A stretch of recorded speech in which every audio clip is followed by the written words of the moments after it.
Madame, Monsieur, bonsoir et bienvenue dans le Flash sur RTI2. Des grilles de fer surmontent les terre-pleins de sécurité sur l'autoroute Jesco-Sangan. Ces fers sont coupés à des endroits, surtout au carrefour de Bonicro, du Saco et bien d'autres. Une destruction menée par les riverains en quête de lieux de passage. Le constat avec notre équipe de reportage conduit par Théodore Zouzou à suivre dans l'édition de ce soir.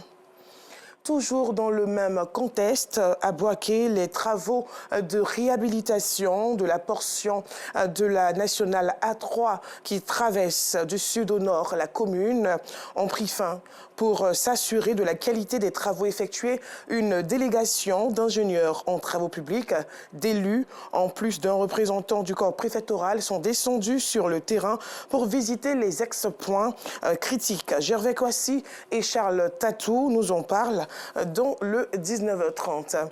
Le cheikh Soufi Moustapha Sogodogo est conscient des enjeux de l'année électorale à l'occasion de la commémoration de l'anniversaire de la naissance du prophète Mohammed dans la commune de Cocody. Il a multiplié les exhortations à l'unité pour une paix durable et harmonieuse. Bienvenue Kwao. De circuler convenablement ont été aménagés conjointement par l'entreprise chinoise en charge de la construction de l'autoroute Thiébissou-Boaké, l'AGEROUTE et les services techniques de la mairie. Autorités locales et experts en travaux routiers, avec à leur tête François Vagnébi, secrétaire général 1 des préfectures, représentant le préfet de région de Boaké, ont visité les points réhabilités tout le long de la portion de la nationale A3 qui traverse Boaké. Au terme de la visite, un débrief nous a situé sur la qualité des travaux effectués.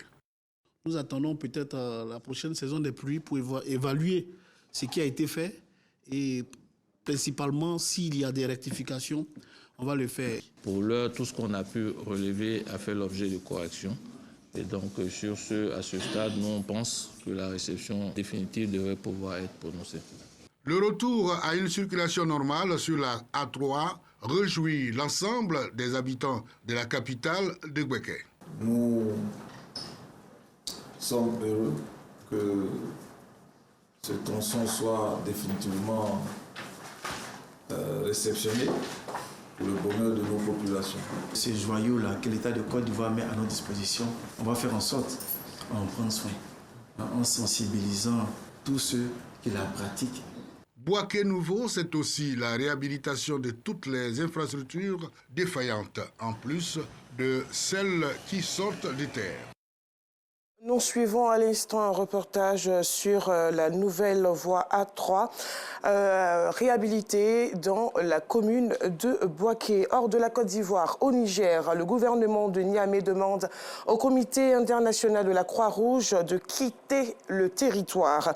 Les autorités ne donnent pour le moment pas de motif pour justifier cette décision et c'est par une simple note vocale que Niamey a exigé le départ de cette ONG internationale.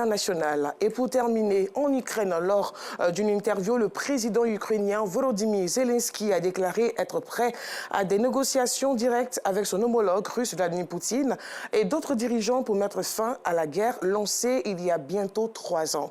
Ce mercredi, le Kremlin, de son côté, a jugé vide de sens les déclarations du président ukrainien. Voilà, c'est la fin de ce flash. On se retrouve à 19h30.